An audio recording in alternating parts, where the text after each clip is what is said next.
कि वो केवल और केवल जिनकी राजनीतिक पहुंच है, जो आर्थिक रूप से संपन्न लोग हैं, जो प्रेशर की टैक्टिक्स को फॉलो करते हैं, केवल उनकी यदि आप आवाज को सुनेंगे तो मैं समझता हूं ये वंचित समाज, अनुसूचित जाति समाज के लोगों के साथ आप एक बहुत बड़ा अन्याय करेंगे। समाज जिंदाबाद, समाज जिंदाबाद, बाबा साहब भीमराव अम्बेडकर ने समाज जिंदाबाद, बाबा साहब भीमराव अम्बेडकर जी ने संविधान की रचना की।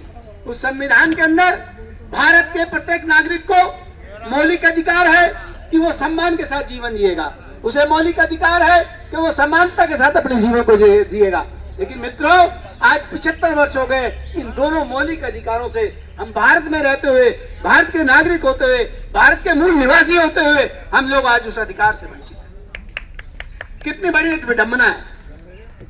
हमें केवल और केवल दिल्ली में अनुसूचित जाति की सूची में शामिल किया गया, जो मात्र 10% घरों को उसका लाभ मिल पाता है।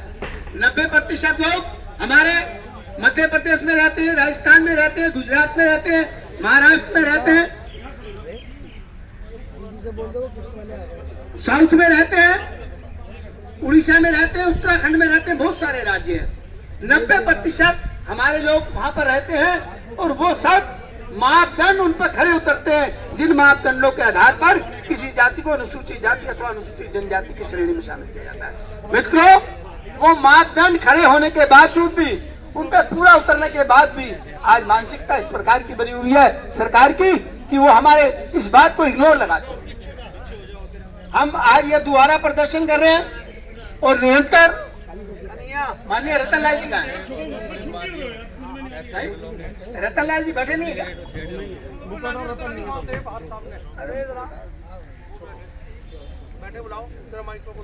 इस बात को निरंतर हम लोगों ने उठाया।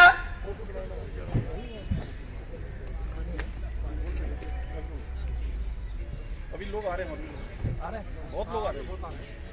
हमने इस बात को निरंतर उठाया, चाहे वो होम मिनिस्टर साहब के पास बात हो, भारत के प्रधानमंत्री जी को बोला, राष्ट्रपति जी को बोला, जो वेलफेयर मिनिस्टर है उनको बोला। साथियों, लेकिन वो केवल और केवल हमारी कार्रवाई एक डस्टबिन में डालने के बराबर समझते हैं। मैं आपको स्पष्ट बता रहा हूं, बारंबार हम लोग कह रहे हैं। सुन ले भाई, सुन ले यार। देखो मित्रों, आप त्याग करके आए हो, कुछ सुनो और कुछ सुनाओ। ये सब ताकत से बोलना पड़ता है तभी। तो ये इस प्रकार हम बारंबार प्रयास कर रहे हैं। लोकतंत्र में एक व्यवस्था है कि हर एक व्यक्ति को अपने अधिकारों के लिए संघर्ष करने की स्वतंत्रता है। उस अधिकार का उपयोग कर जब जब हमने अपनी बात को माननीय राष्ट्रीय अध्यक्ष सुधीर कुमार घैरे जी के नेतृत्व में उस आवाज को उठाया, उस आवाज की उपेक्षा हुई, उस आवाज के परिणाम नहीं आए। जब कभी भी हमें एक रटी रटाई चिट्ठी आती है कि भारत का जो संविधान है उसका आर्टिकल है 341, 342, उसके तहत संसद में बहस होगी और 2/3 मेजोरिटी से यदि वो पास होगा तो वो अमेंडमेंट बिल तब आएगा और उसके बाद उसका इम्प्लीमेंटेशन होगा। साथियों, ये चिट्ठी लगभग माननीय चौधरी डमरू जी, ये चिट्ठी लगभग पिछले 75 सालों से चल रही है और इस चिट्ठी का केवल एक चिट्ठी बन के रहे।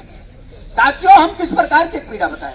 कभी कभी हमें लगता है कि इस देश का राजनीतिक स्वभाव ऐसा बन गया है, जिस जाति विशेष के प्रतिनिधि संसद में बैठे हैं, जिस जाति विशेष के व्यक्ति ऊपर ब्यूरोक्रेट्स में बैठे हैं, केवल और केवल उन्हीं की आवाज को सुना जाता है।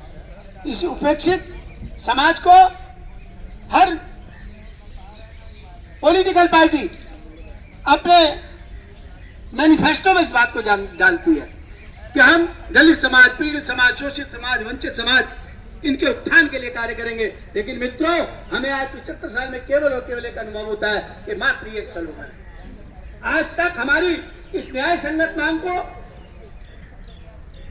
नहीं माना गया, ना ही इस पर विचार किया और ना ही इसके कोई गंभीर और सार्थक परिणाम हमारे सामने आए।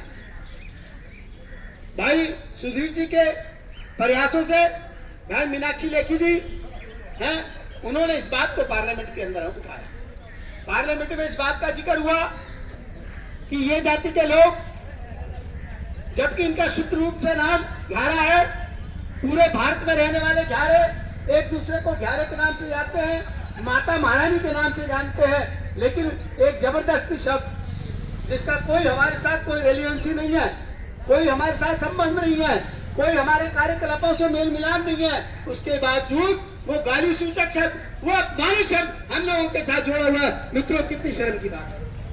और ये शर्म हमारे लिए नहीं है, ये भारत सरकार के लिए भी शर्म की बात है। जो सरकारें, चाहे वो किसी भी राजनीतिक दल की हो, मैं आज किसी विशेष सरकार से ये बात नहीं कह रहा हूं, ये खेल, ये छलावा पिछले 75 सालों से इस घ्यारा जाति के लोगों के साथ, कोई इस बात को समझने को तैयार नहीं। बारंबार एक पत्र आता है, एक चिट्ठी आती है, और उस चिट्ठी के साथ ये कहा जाता है, आश्वासन दिया जाता है, और वो चिट्ठियों को अगर आप देखो तो मेरे पत्रकार साथी खड़े हुए, हमारे गुप्तचर विभाग के आईबी के लोग खड़े होंगे, पुलिस के लोग खड़े होंगे, बहुत सारी एजेंसीज के लोग खड़े होंगे, हम ऐसा मान के चलते हैं। मेरा आप सबसे अनुरोध है कि आप एक मानव के नाते हमारी कार्रवाई को देखो, आप पीड़ित हो जाओ। इस देश के अंदर जहां व्यक्ति को मौलिक अधिकार है और उस देश के अंदर उस जाति